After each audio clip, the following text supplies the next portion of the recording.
Assalamualaikum warahmatullahi wabarakatuh. Nama saya Andi Alia Tikria Muhdi dari kelas C, NIM 2106055010057. Di sini saya akan menceritakan tempat bersejarah monumen korban 40.000 jiwa yang ada di Parepare. Monumen korban 40.000 jiwa ini berlokasi di tengah kota Parepare yang berada di depan Masjid Raya.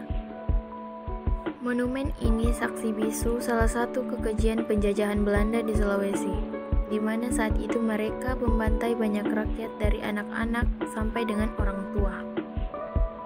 Monumen ini dilengkapi diorama yang menggambarkan kekejaman kejadian pada saat itu.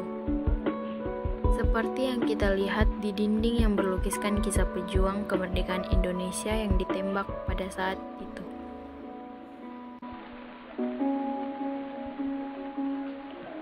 Hari korban 40.000 jiwa diperingati setiap 11 Desember untuk mengenang pembantaian rakyat Sulawesi Selatan oleh serdadu Belanda di bawah pimpinan Kapten KNIL Raymond Paul Peer Westerling.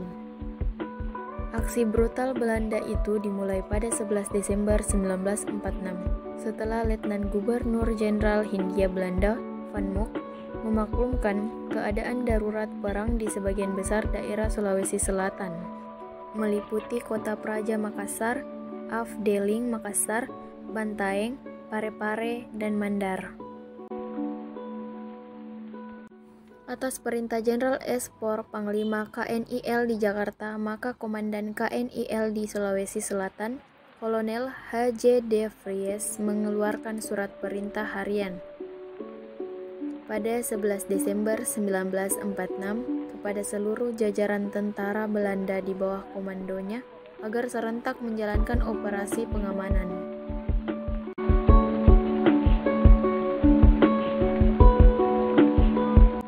Pembantaian terbesar terjadi di Galung Lombok Baru pada 2 Februari 1947.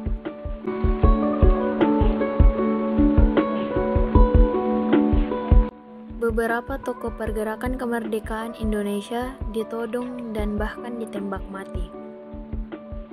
Begitupun dengan rakyat-rakyat yang dikumpulkan di Tanah Lapang lalu ditembak mati.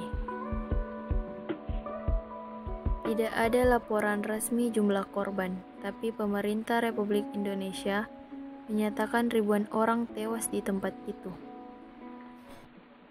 Pasukan khusus itu ditarik ke Batavia pada Maret 1947. Westerling disambut dengan gegap gempita. Media militer Belanda menyebut tahun itu sebagai tahun kemenangan gemilang atas pemberontakan kaum Republik. Si Turki telah kembali. Demikian sebut mereka.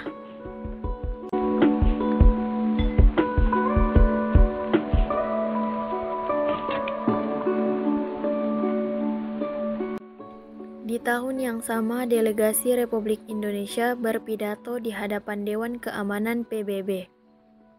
Korban pembantaian itu dilaporkan mencapai 40.000 jiwa, tapi pemerintah Belanda menyangkal. Menurut mereka, rakyat yang terbunuh hanya 3.000 orang. Westerling sendiri mengaku hanya membunuh 600 orang.